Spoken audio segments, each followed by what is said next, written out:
650,000 pesos in Eurobike, Navasa.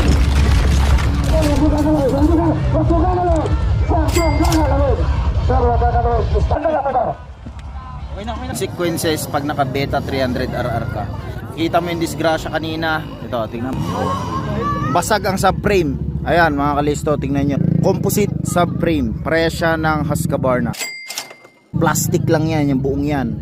Plastic yan, pag ganun, pag ganun. Ito lang yung bakal. Kaya siya napakagaan. No, comment below kung magkano yung buong yan. Hula ko 15 mil to. Itong subframe na to. Baka hindi lang. Tingnan niyo pa yung damage. Ayan basag. Ganon katindi.